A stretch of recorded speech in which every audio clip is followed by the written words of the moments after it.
All right. What is it gonna look like? Merry Whoa! Christmas. Oh my goodness! Oh my goodness! Wait, is that a new carbon bike? Yeah. What?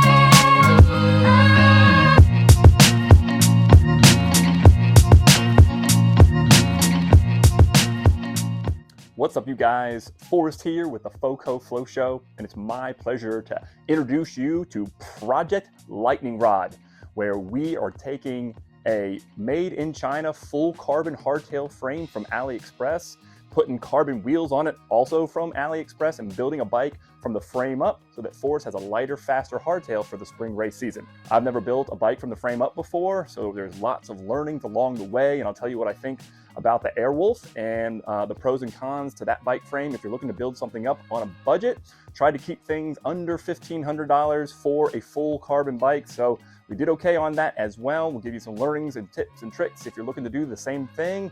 And of course, we'll show you the final product and how it rides. So without further ado, let's get out there and find that flow.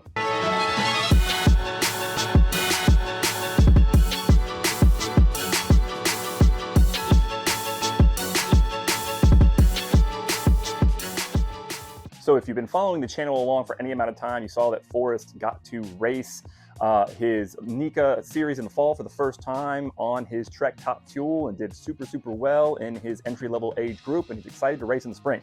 But a full suspension Trek Top Fuel weighing in at 36 pounds, full aluminum, isn't exactly the best bike for the job. Of course, if you have a young child that likes to race, don't worry about specializing bikes, but as he had a lot of success and really wanted to lean into it, I was also looking for a fun bike build project, so thought it would be okay to invest some funds and see just how light of a hardtail that we could get for him to race on. Of course, he's a growing boy, so we are trying to figure out what frame works best and what is the best bang for your buck. And so we opted for the Airwolf 29, which we found on AliExpress, thanks to the recommendation of my good buddy, FoCo, or Forrest Kane. If you guys know him from the channel, he pops up from time to time. He's been riding this exact frame as sort of a downcountry fun hardtail for a couple of years. So he recommended it. I had a chance to see it. It's held up from a durability perspective for him.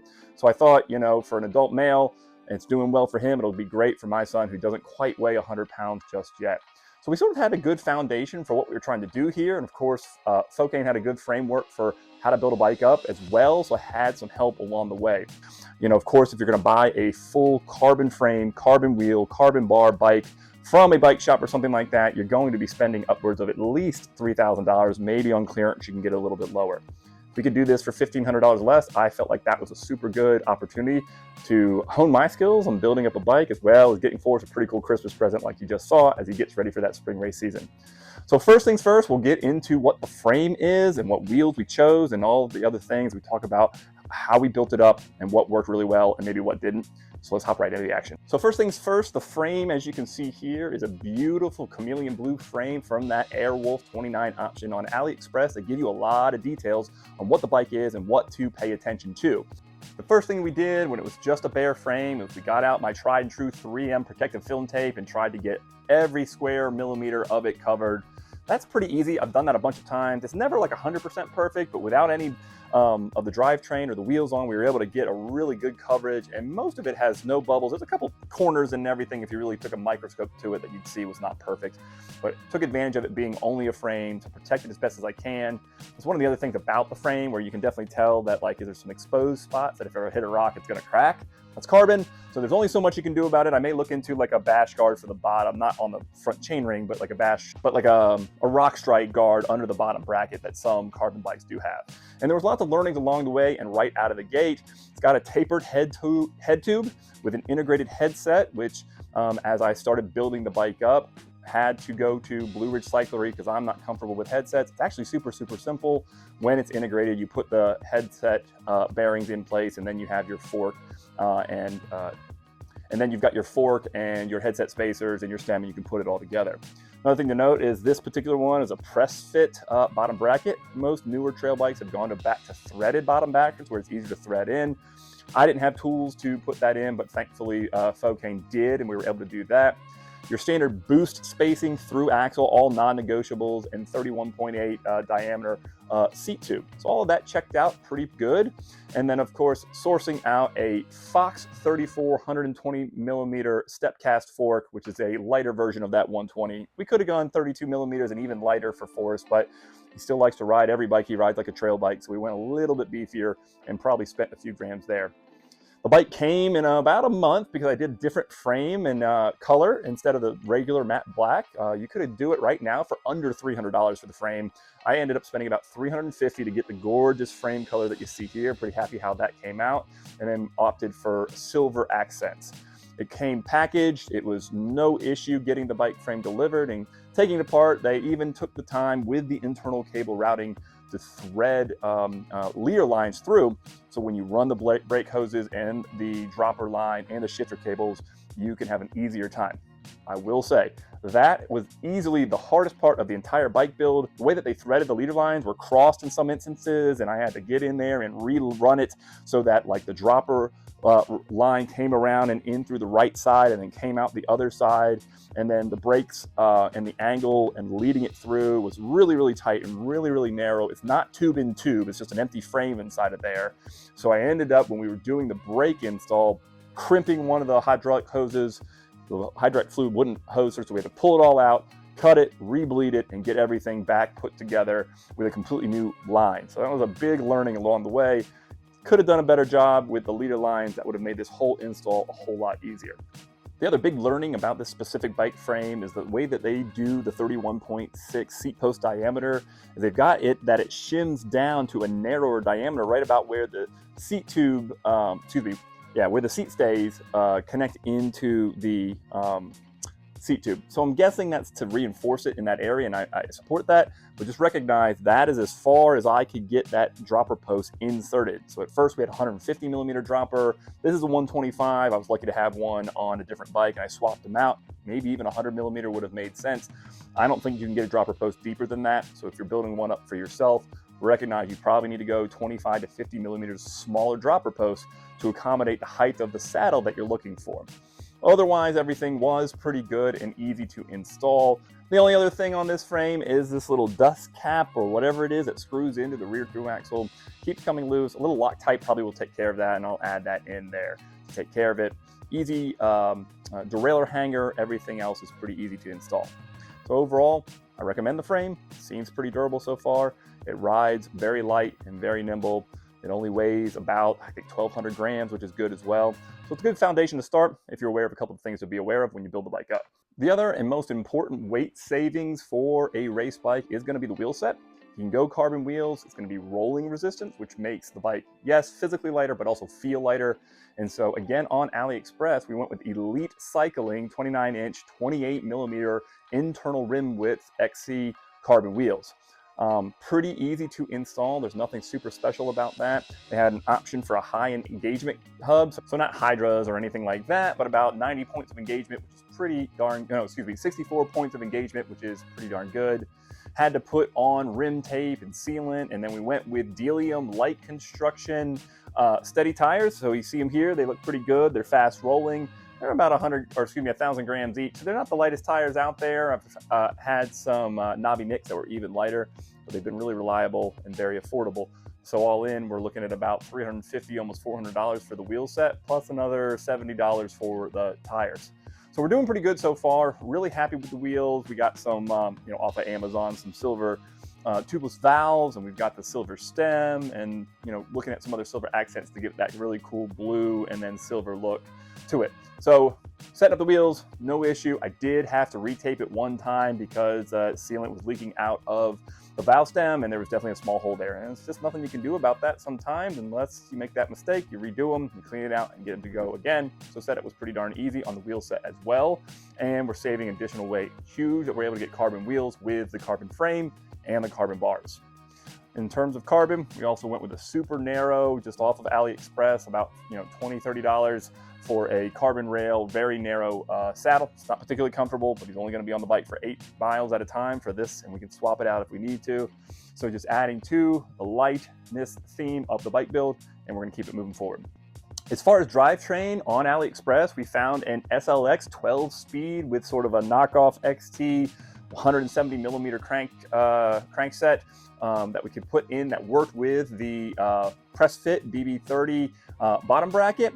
They have the off-brand 12-speed cassettes, but this one was only weighing about 500 grams, so it's their lighter option for the 12-speed cassette.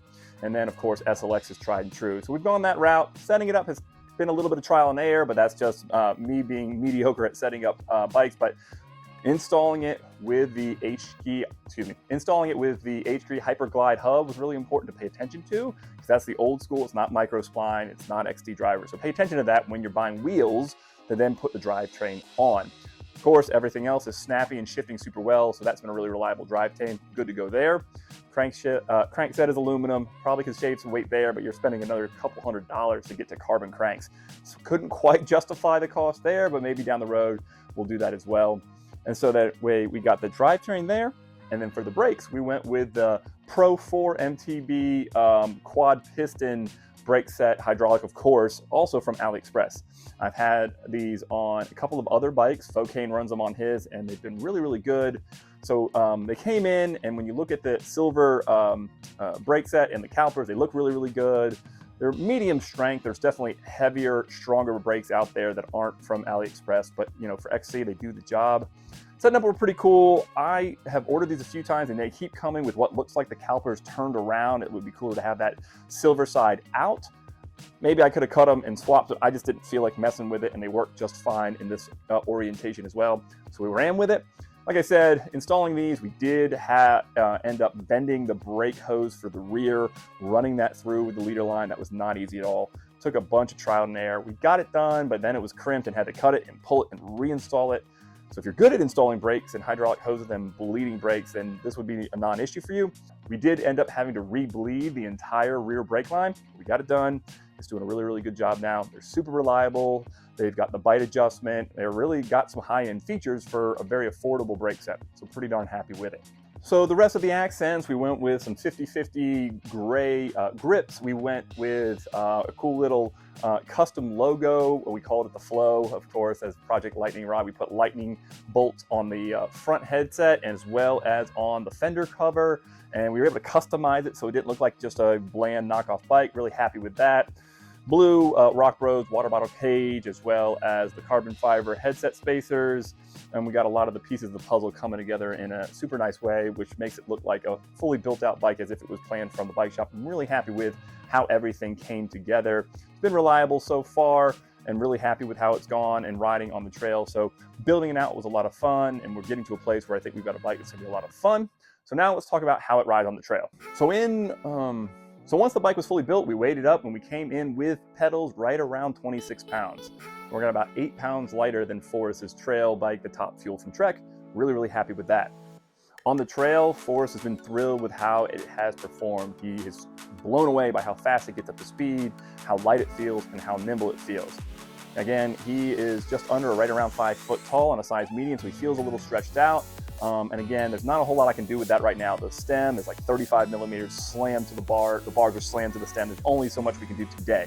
I'm assuming he's going to grow, and as he grows, we'll look at a different stem length and get him a little bit more into that XC posture. Right now, this probably looks and feels a little bit more like a downcountry XC bike, but it's pretty stable. I'm glad we went with the 120 millimeter fork because, again, he's going to ride it like a trail bike unless he's at race day. It'll lock out.